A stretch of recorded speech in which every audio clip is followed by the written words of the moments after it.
رب العالمین والعاقبۃ للمتقین والصلاة والسلام علی سید المرسلین وعلی آلہ وصحبہ اجمعین اما بعد فاعوذ باللہ من الشیطان الرجیم بسم اللہ الرحمن الرحیم یا ایہا الذین آمنوا لا تقولوا راعنا وقولوا انظرنا واسمعوا وللکافرین عذاب علیم وقال صلی اللہ علیہ وسلم من تشبہ بقوم فهو منهم او کما قال صلی اللہ علیہ وسلم۔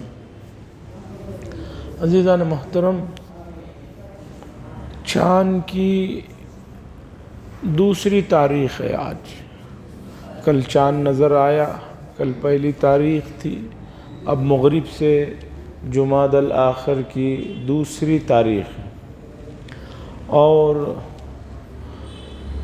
سال کا بھی اور اس مہینے کا بھی یہ آخری ہفتہ ہے، اس لیے کہ آنے والی اتوار 1 تاریخ کو ہوگی اور ہمارے مسجد امین میں یہ معمول ہے کہ مہینے کی جو آخری اتوار کی نشست ہوتی ہے وہ مسئلے مسائل اور دوسرے اہم امور سے متعلق بات ہوتی ہے۔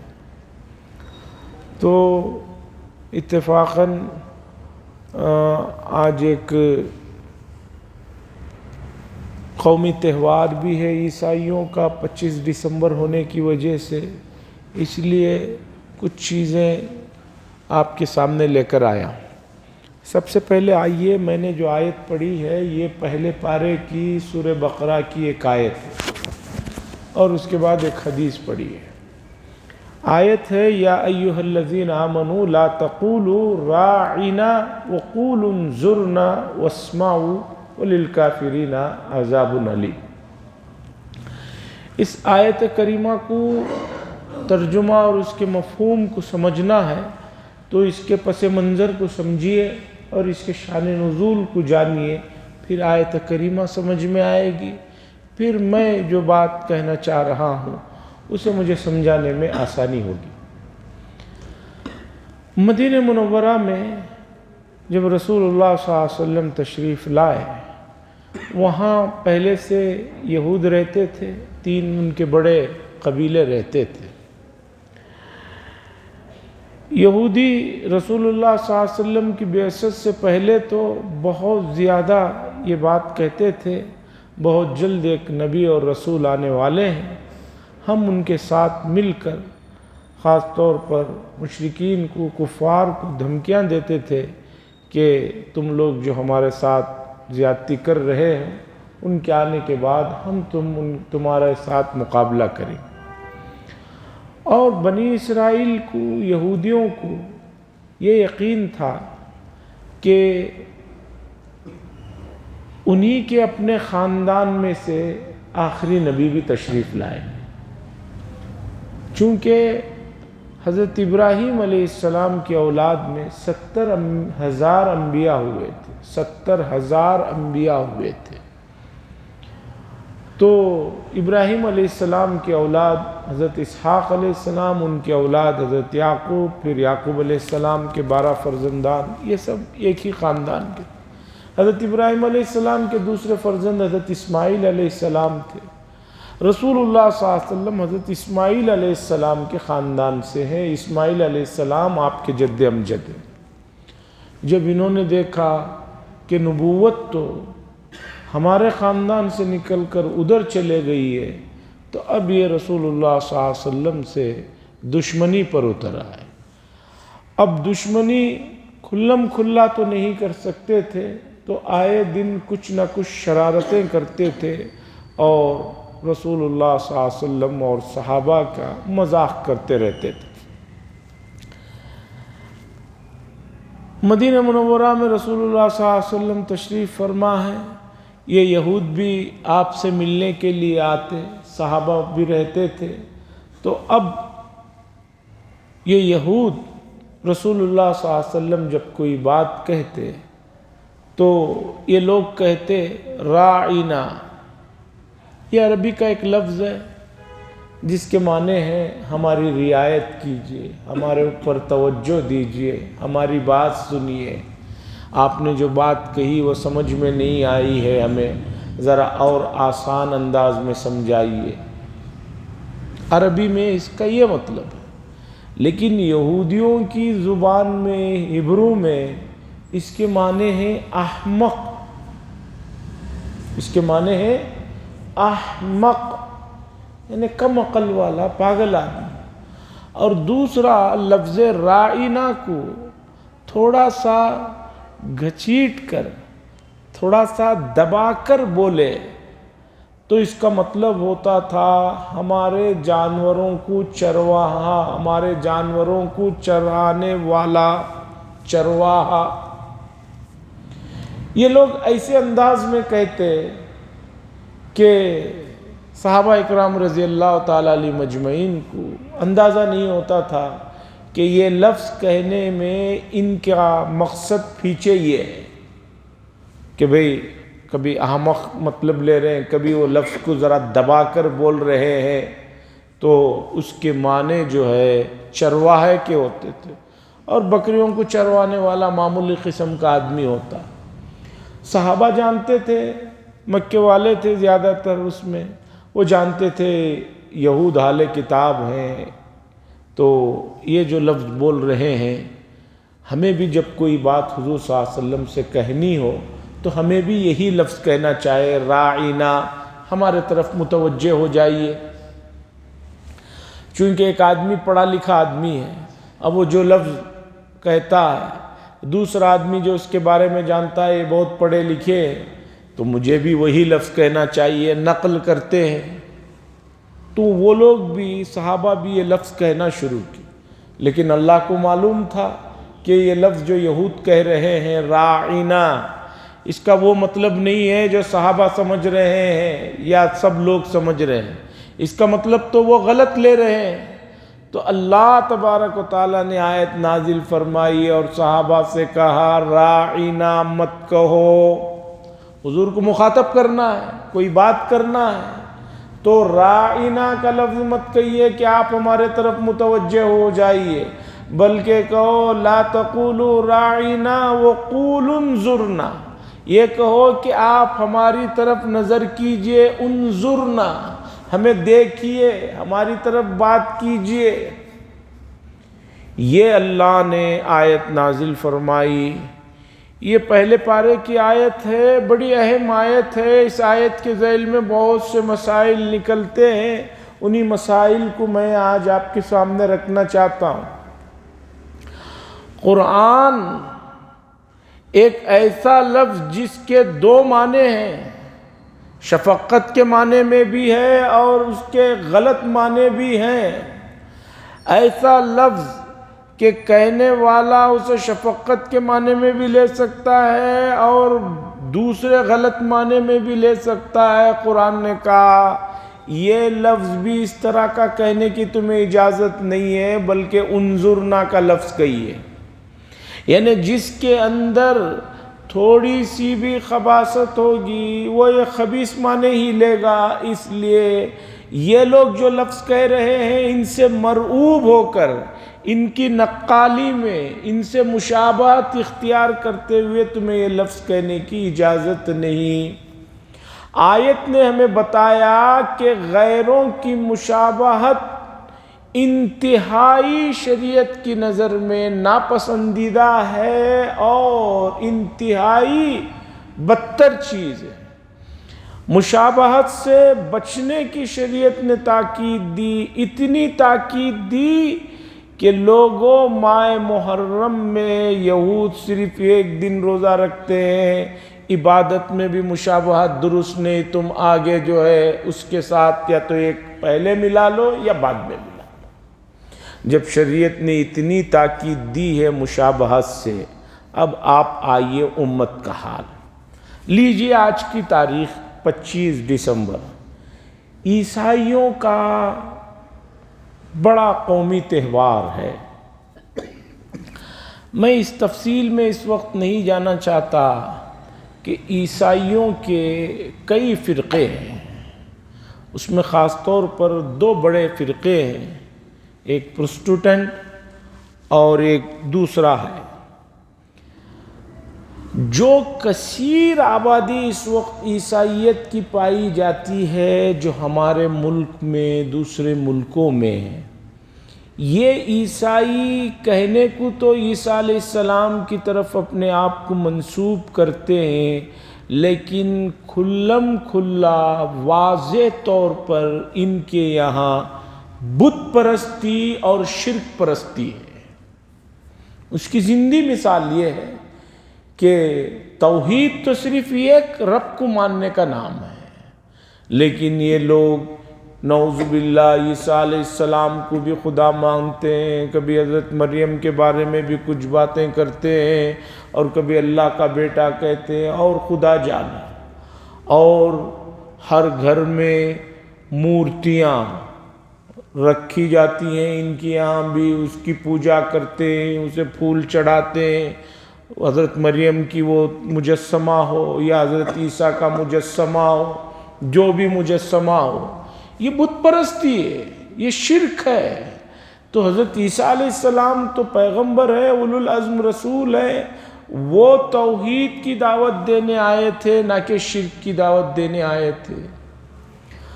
اب آج کے اس قومی تہوار کے موقع پر بہت بڑا ہمارا طبقہ امت مسلمہ کا ان کو مبارکبادیاں دینے کے لیے آگے بڑھ کر جو ہے مبارکبادیاں دیتے۔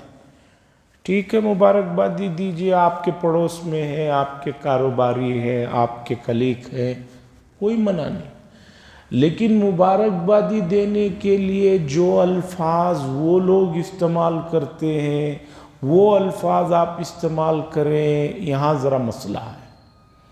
وہ لوگ جو لفظ استعمال کرتے ہیں میری کرسمس یا اس طرح کے جو یہ الفاظ ہیں، ان الفاظ کے پیچھے یہ عقیدہ پوشیدہ ہے کہ وہ نعوذ باللہ اللہ کے علاوہ بھی حضرت مریم اور حضرت عیسیٰ علیہ السلام کے بارے میں خدائی دعویٰ ان الفاظ کے پیچھے پوشیدہ ہے۔ اس لیے برادران وطن ہو یا کسی بھی مذہب والے ہوں، ان کے تہواروں پر ان کو مبارکبادی دینا آپ کو ضروری ہے، تو آپ کو مبارکبادی دینے کے لیے ان کے الفاظ نہیں بلکہ وہ الفاظ یا وہ انداز اختیار کرنا چاہیے جس میں شرک کا کوئی شائبہ نہ ہو۔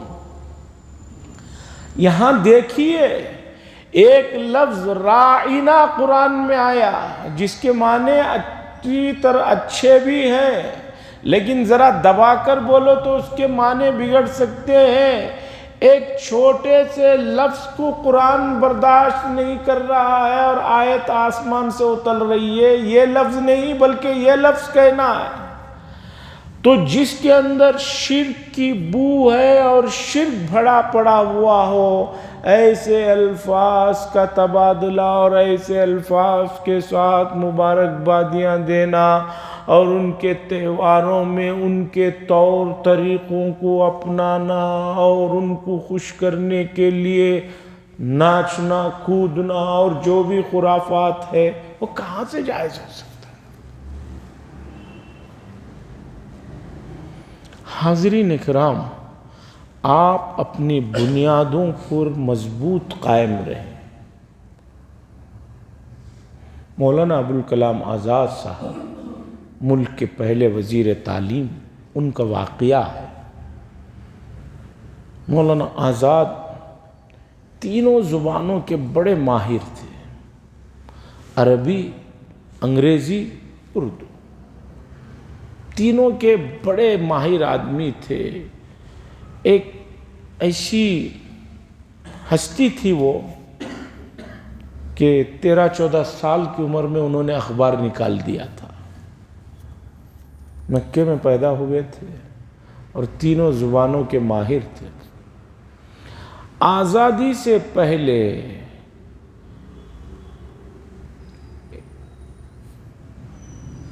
انگلینڈ سے وہاں سے ایک وفد آیا، ملک میں جو ہنگامے چل رہے تھے آزادی کے سلسلے میں، تو بات چیت کرنے کے لیے، تو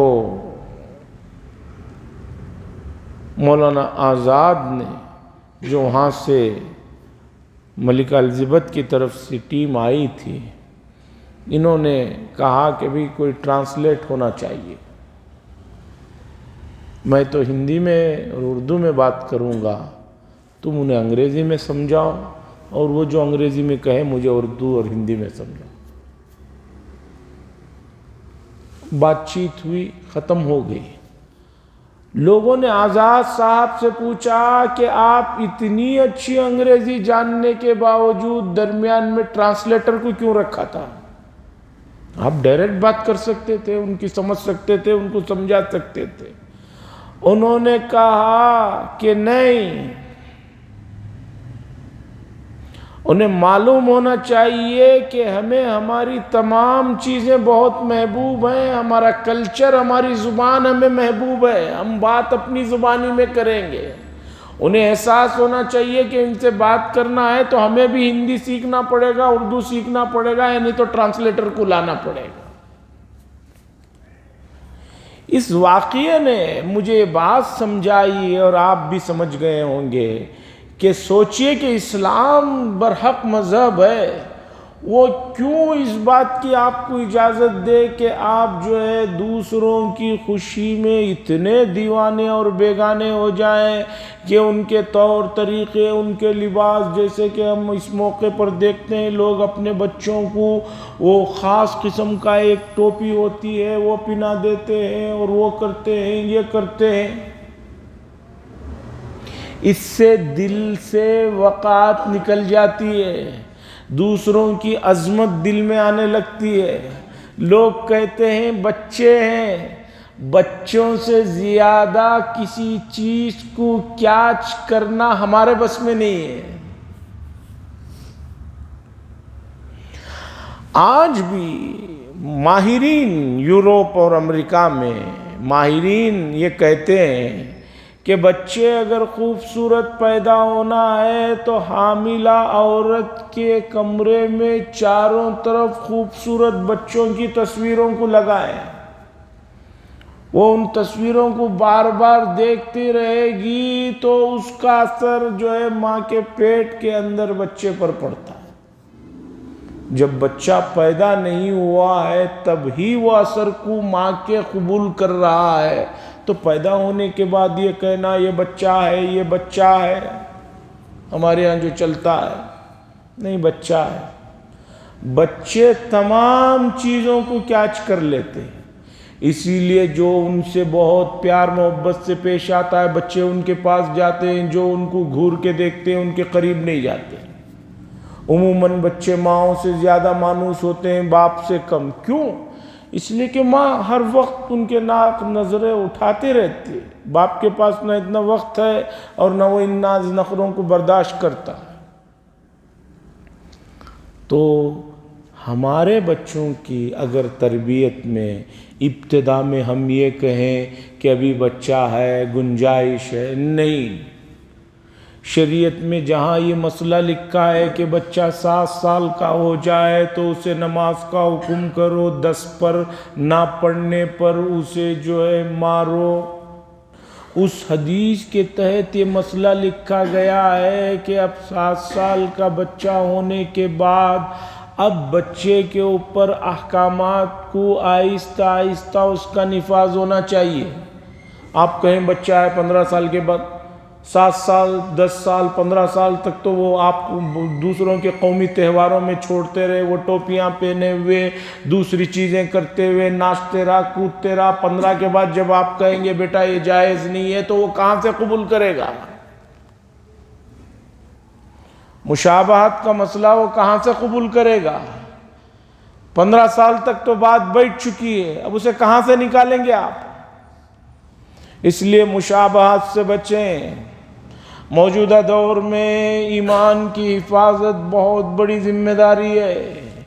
عیسائی مشنریز خاص طور پر اسکولوں میں بائبل وغیرہ کی تعلیم دے رہے ہیں، بائبل کی باتیں سنا رہے ہیں، چھوٹے چھوٹے اسکولوں میں پڑھنے والے بچے حضرت مریم اور حضرت عیسیٰ علیہ السلام کے بارے میں وہ کیا کہتے ہیں، کبھی آپ بٹھا کر ان بچوں سے پوچھئے تو آپ کو پتہ چلے گا ان کی کہنے والی باتیں جو ان کو اسکولوں میں بتائے جا رہی ہیں، وہ قرآن میں جو عقیدے حضرت عیسیٰ علیہ السلام سے متعلق بتائے گئے ہیں، زمین و آسمان کا فرق ہے۔ مشابہت سے بچے، اور یہ چیز انسان کو ذہنی طور پر مفلوج اور کنگال کر کر رکھ دیتی ہے۔ کیوں سورج نکلنے کے وقت میں صبح نماز مکروہ ہے؟ کیوں زوال کے وقت میں نماز کو مکروہ قرار دیا گیا؟ کیوں رات میں سورج جب ڈوبتا ہے مغرب کے وقت نماز کو منع کیا گیا؟ کیوں؟ یہ اوقات بت پرستوں کے، ان کے ہاں ان اوقات کی تعظیم ہے، تو شریعت نے کہا عبادت جیسی چیز بھی اس وقت کرنا منع ہے۔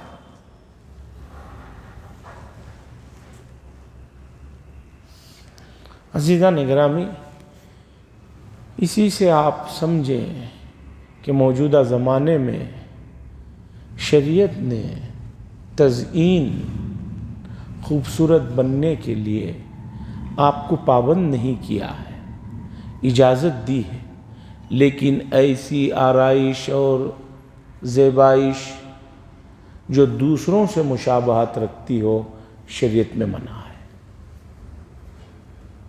عورتیں بالوں میں بال جو ملا لیتی ہیں، یہ بھی درست نہیں ہے۔ اسی طرح یہ مسئلے آپ کو اس لیے بتا رہا ہوں کہ آپ اس مسئلوں کو سمجھائیں۔ جن چیزوں پر شریعت میں اللہ کے نبی نے لعنت فرمائی ہو وہ حرام درجے کی چیز ہے۔ زمانے جاہلیت میں خوبصورتی کے لیے دانتوں کے بیچ میں سوراخ بنا لیے جاتے تھے، دو دانتوں کے درمیان جو لگے ہوئے رہتے ہیں تھوڑا گیپ بنایا جاتا تھا، اس سے دانت خوبصورت لگے۔ حضور صلی اللہ علیہ وسلم نے فرمایا یہ اللہ کی بنائی ہوئی چیز میں تغییر ہے، اس میں جو ہے آپ کمی بیشی کر رہے ہیں، اس لیے حرام ہے، لعنت فرمائی۔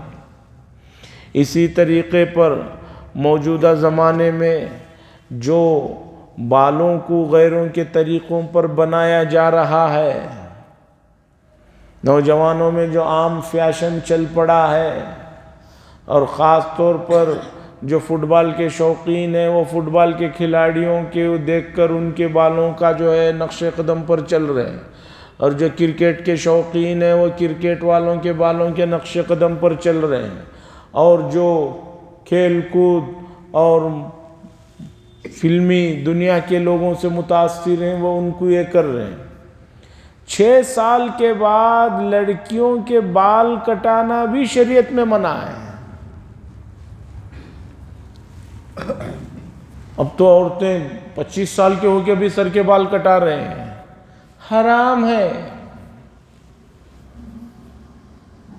اور ناخنوں کو جو اتنا لمبا لمبا کیا جا رہا ہے، مسئلہ سنیے کہ یہ بھی ناجائز ہے۔ بھووں کو بنانا، اسی طرح مرد احباب بھی غیر ضروری طور پر فیشن کے نام پر جو پیسہ لٹا رہے ہیں، جو دوسرے طریقوں کو اپنا رہے ہیں، یہ بہت خطرناک ہے۔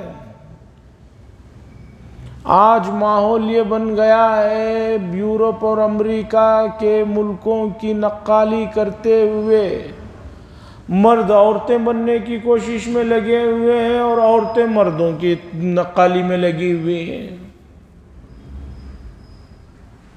مولانا الیاس گھمن صاحب نے فرمایا بہت سے بچے باہر ملکوں کو جا رہے ہیں، حضرت نے فرمایا ان کے والدین سے کہ بھی بھیجو، اعلیٰ تعلیم حاصل کرنا چاہتے ہیں، ملازمت کرنا چاہتے ہیں، لیکن بھیجو، بھیجنے سے پہلے ان کی صحیح دینی تربیت کر کے بھیجو۔ نہیں بھیجو گے تو واپسی میں جو وہ حالات لے کر آئیں گے آپ حیران ہو جائیں گے۔ پھر الیاس گھمن صاحب نے فرمایا، آپ نے ایک دوست کا واقعہ سنایا، ان کا بیٹا جو ہے کسی یورپ کے ملک میں گیا تو انہوں نے بھی خوشی خوشی بھیجا، لیکن دینی ماحول اور دینی صحیح تعلیم و تربیت نہیں کی تھی۔ اس کا نتیجہ یہ نکلا کہ وہ آپس میں وہ جب آیا ہے تو کہنے لگا کہ ابا میری شادی میں نے وہاں پر کر لی ہے۔ باپ نے کہا کہ بھئی ہمیں بھی تو بتاتے، یہاں لا کر کرتے۔ خیر اب تم نے کر لیا ہے تو ٹھیک ہے، کہاں ہے ہماری بہو؟ تو کہنے لگے یہ ہے آپ کی بہو، ساتھ میں اس کے دوست کو لے کر آیا تھا۔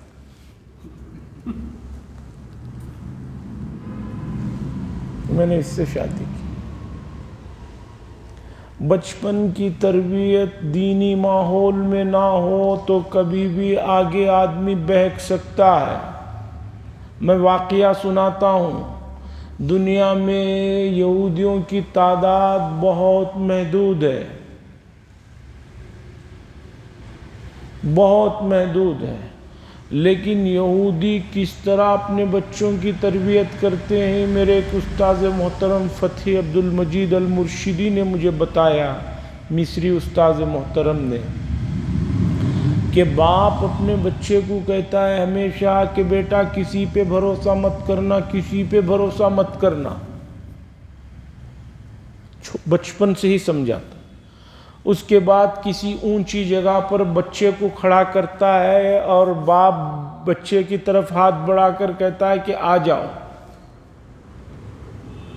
بچہ تو باپ کی محبت میں چلا جاتا ہے تو باپ ہاتھوں کو ہٹا لیتا ہے اور بچہ نیچے گر جاتا ہے، گر کے منہ کے بل گرتا ہے تو ناک میں منہ میں سب خون آتا ہے۔ تو بعد میں باپ کہتا ہے بیٹے سے کہ ہم نے کیا تمہیں سمجھایا تھا، کسی پہ بھروسہ مت کرنا، کسی میں تو میں بھی ہوں، تم نے میرے پر بھروسہ کیا تو یہ آج تمہارے کو تکلیف ہو رہی ہے، ناک میں اور منہ میں خون آ رہا ہے۔ بچپن میں یہ باپ جو سبق ان یہودیوں کا باپ بچوں کو جو پڑھاتا ہے، اس کا نتیجہ ہے کہ زندگی میں یہ کبھی کسی پہ بھروسہ نہیں کرتے کہ ان کے بھروسے سے یہ کام ہو جائے گا، ان کے بھروسے سے یہ کام ہو جائے گا، میں نے ان کو کہہ دیا، انہوں نے ان کو کہہ دیا ہے۔ جیسے کہ امت کا حال ہے، امت کا ہر آدمی سوچ رہا ہے کہ بھئی فلاں لوگ ہیں یہ کام کر لیں گے، وہ سوچ رہے ہیں وہ کر لیں گے، وہ سوچ رہے ہیں وہ کر لیں گے، کوئی نہیں کر رہا ہے۔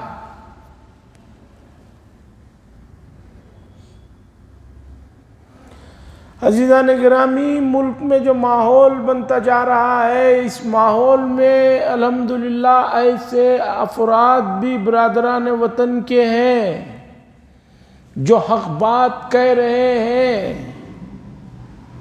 ابھی ایک صاحب کا ویڈیو دیکھا میں نے، ہمارے ہی صوبے کے ہیں، کنڑا میں ان کی بات چیت نہیں، ہمارے ملک کے ہیں، وہ کہہ رہے ہیں کہ یہ جو آج یہ ڈرایا جا رہا ہے سیاسی طور پر کہ بھی مسلمانوں کی تعداد بڑھ جائے گی، یہ ہو جائے گا، وہ ہو جائے گا، سب خطرے میں ہیں۔ انہوں نے کہا جب اس ملک میں مسلمانوں کی 1000 سالہ حکومت تھی تب بھی مسلمان کم تعداد میں تھے، ان کی حکومت تھی تب بھی برادران وطن کی تعداد زیادہ تھی۔ اگر یہ چاہتے تو ختم کر کے سب کو اس میں داخل کر لیتے، انہوں نے ایسا نہیں کیا۔ جب ان کی حکومت تھی تب انہوں نے اس طرح کا کوئی کام نہیں کیا، تو اب کیوں پریشان اور گھبرے ہونے کی ضرورت ہے؟ بہرحال مشابہت کا مسئلہ سمجھیے کہ شریعت میں جو بھی چیزیں ایسی ہیں جو بروں کا وتیرہ ہے اس سے منع کیا گیا۔ ٹخنوں سے نیچے کپڑوں کا رکھنا یہ متکبروں کا طریقہ ہے، اس لیے شریعت نے منع کیا۔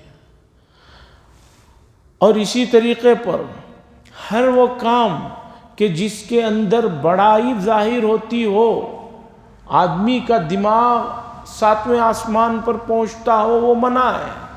چاندی کے برتنوں میں کھانا، سونے کے چمچوں میں کھانا، یا سونے کے چمچوں میں جو ہے یا گلاسوں میں کھانا پینا، یہ سب جو حرام ہے۔ کیوں؟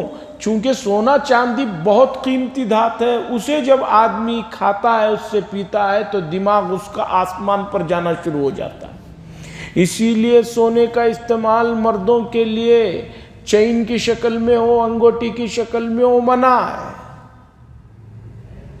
لیکن اس کا یہ مطلب نہیں ہے کہ چاندی کی اجازت ہے. چاندی کی اجازت صرف انگوٹھی کے لیے ہے، باقی کسی بھی چیز کا استعمال، چاندی کا استعمال آپ کے لیے جائز نہیں ہے. گلوں میں چینے، ہاتھوں میں چینے، یہ سب حرام ہے. میں پھر اس طرف آتا ہوں. ان قومی تہواروں کے موقع پر ہمارے لوگ کوٹ کوٹ کے جا کے جو محبت کا اظہار کر رہے ہیں، مجھے اس سے کوئی روک تھام نہیں ہے. پڑوسیوں سے اچھے حقوق رکھنے کی شریعت تعلیم دیتی ہے، لیکن آپ مذہبی طور پر ایسی چیزوں میں شرکت کہ جس سے ایمان اور کفر کے درمیان کا فرق مٹ جائے، وہ اجازت نہیں. اور بھی بہت سے قومی تہوار آتے ہیں، اس میں آپ بتوں کے سامنے جا کر جھک جائیں، بتوں کی پوجا کریں، وہ کریں، یہ کریں، جیسے کہ ہمارے بعض سیاسی لوگ کرتے رہتے ہیں. ان کا تو کوئی دین دھرم نہیں ہے، اس کی طرف آپ نہ دیکھیں. آپ کو مبارکبادی دینا ہے، ایسے انداز میں دیجئے، ضرورت ہے تو کہ جس کے اندر کفر یا شرکی الفاظ نہ آتے ہوں. جو الفاظ وہ بول رہے ہیں اس میں کتنے کفر یا شرکی الفاظ ہیں آپ سوچ بھی نہیں سکتے. آپ دیکھیے اکثر چھوٹے موٹے کاروباری ہیں،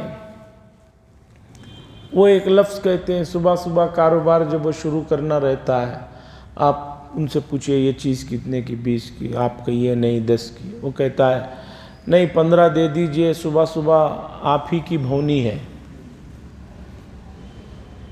میں صبح آپ ہی بھونی کر رہے ہیں، ایسا مت کہیے. جانتے ہیں یہ لفظ کتنے لوگ شہروں میں بھی کہہ رہے ہیں، گاؤں دیہاتوں میں تو کہہ ہی رہے ہیں. یہ کہنا چاہیے کہ بھی صبح بسم اللہ آپ سے ہو رہی ہے، اس لیے اب صبح بسم اللہ کے موقع پر میں آپ سے زیادہ بحث مباحثہ نہیں کرتا. دے دیجئے 10 کی جگہ 15 12. بھونی کا جو لفظ استعمال کیا جاتا ہے، یہ برادران وطن کے ایک بت کا نام ہے. برادران بت کے نام ہے. آپ وہ لفظ کہہ کر اس کی تعظیم کر رہے ہیں، تو یہ تو شرک ہے، کفر ہے. بسم اللہ کیجئے، یہ کہیے، ہر کام میں بھی بسم اللہ شروع. وہ بھونی کا لفظ اردو کا بھونی نہیں ہے. وہ کرناٹک میں جو بھونی بولتے ہیں، بہن کے شوہر کو جو بھونی بولتے ہیں، وہ بہنوی ہے. وہ لفظ ہے بہنوی، بہن کے شوہر، بہنوی. یہ بھونی ہے، بھوانی ان کے بت کا نام ہے. ہر مسلمان آدمی پڑھا لکھا بھی یہ لفظ بولتا رہتا ہے، اسے پتہ ہی نہیں. اس لیے یہ حدیث مجھے سمجھ میں آ گئی جس میں رسول اللہ صلی اللہ علیہ وسلم نے فرمایا، آدمی بعض مرتبہ اپنے زبان سے ایسا لفظ کہتا ہے کہ اس سے وہ ایمان سے نکل کر کفر میں جا پڑتا ہے، اسے پتہ بھی نہیں رہتا. جیسے کہ یہاں لفظ بول رہا ہے. اب آپ کہیں نہیں اس کا وہ مطلب نیت نہیں تھی. ارے بھائی، آپ غلطی سے کسی کو تھپڑ مار دیں، آپ کو مارنے کا ارادہ نہیں تھا، مجھے بتائیے سامنے والے کو مار پڑا کیا نہیں پڑا؟ اب آپ بولے نہیں میری نیت نہیں تھی صاحب آپ کو مارنے کی. بھئی آپ کی نیت کیا تھی کیا نہیں، وہ تو بحث نہیں ہے. سامنے والے کا تو جو ہے گال لال ہو گیا نا.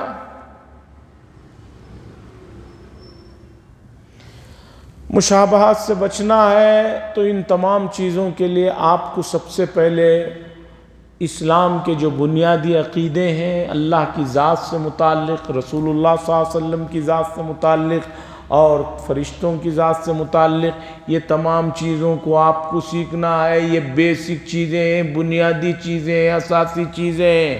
اس میں کمی ہوگی ایمان سے نکل جائیں گے، پھر جو ہے مسئلہ بگڑ جائے. یہ موضوع بہت اہم ہے اور گھروں میں اس سبق کو بار بار پڑھنا چاہیے. جو بھی گرامر ہوتا ہے، گرامر میں آدمی کو اگر ایکسپرٹ اور ماہر بننا ہے تو گرامر کی بک کو ہمیشہ سرانے رکھنا پڑتا ہے، روزانہ بیٹھ کر دیکھنا پڑتا ہے. تو ہم نے جو کچھ عقیدے پڑھے ہیں، جانے ہیں، بہت سے لوگ بچپن میں پڑھے ہیں اور بہت سے تو وہ بھی نہیں پڑھے ہیں. تو کیسے ہوگا مسئلہ؟ اب کوئی کہہ رہا ہے کہ میں بھی نبی ہوں، جیسے کہ چل رہا ہے کئی جگہ، خاص طور پر 80 سیکٹر کے نوجوانوں کو پکڑا جا رہا ہے، ان کو سمجھایا جا رہا ہے کہ فلاں صاحب بھی نبی ہیں، وہ اصل نبی تو رسول حضور صلی اللہ علیہ وسلم ہی ہے، یہ ان کا سایہ ہے۔ ارے یہ تو ہندوؤں کا عقیدہ ہے کہ وہ کہتے ہیں کہ یہ مر گیا تو اس کی روح اس میں آ گئی، اس کی روح اس میں آ گئی، یہ تو ہندوؤں کا عقیدہ ہے۔ اور حضور صلی اللہ علیہ وسلم تو آخری نبی ہیں، قرآن میں 100 آیتیں ہیں اور 200 احادیث ہیں جو بتا رہی ہیں کہ نبی کے بعد کوئی نبی آنے والا نہیں۔ جو آدمی کہے گا کہ میں نبی ہوں یا نبی کے جیسا ہوں، چھوٹا نبی ہوں، بڑا نبی ہوں، اسے جو دلیل بھی اس سے مانگے گا وہ بھی ایمان کے دائر سے نکل جائے گا۔ حضور صلی اللہ علیہ وسلم نے فرمایا لو کان بعدی نبی لکان عمر، میرے بعد اگر نبوت کا سلسلہ جاری رہتا تو حضرت عمر بن خطاب اس درجے کے آدمی تھے کہ ان کو نبوت ملتی۔ جب ان کو ہی نہیں ملی تو یہ ایرے غیرے نتھو غیرے جن کا کوئی پتہ نہیں ہے وہ نبی کہہ رہے ہیں۔ اور احمقانہ زندگی ایسی ہے کہ ایسے لوگوں کے بھی پیچھے بہت سارے پاگل پھر رہے ہیں۔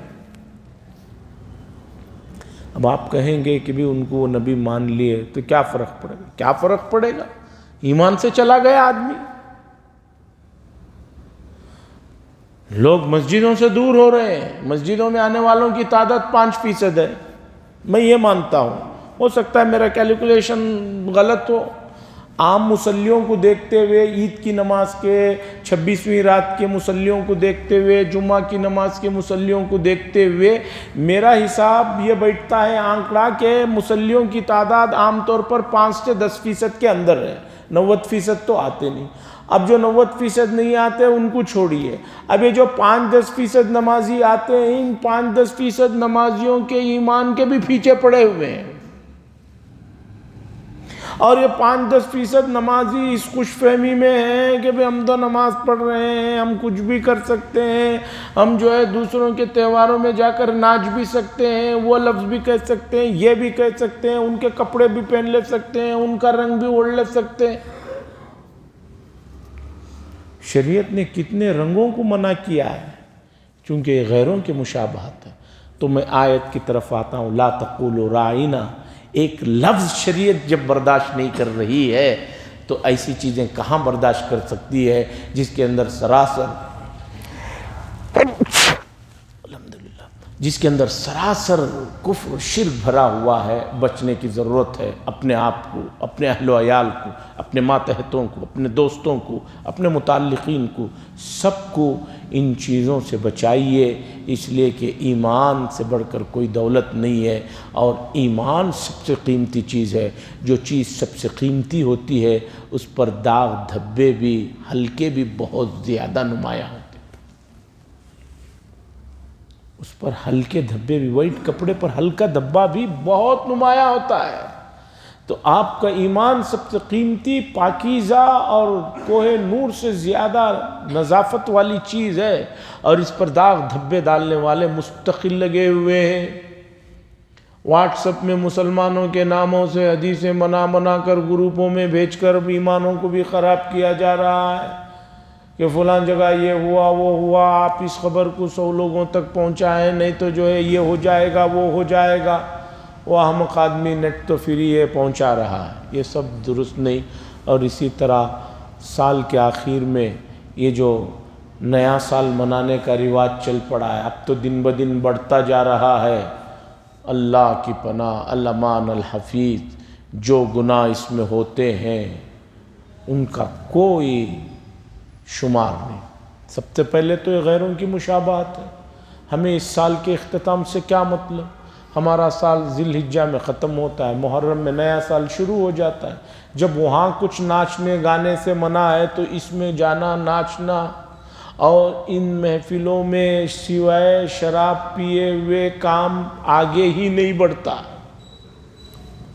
تو اس طرح کی محفلوں میں، مجلسوں میں کسی بھی طریقے پر اپنے آپ کو، دوسروں کو روکیں۔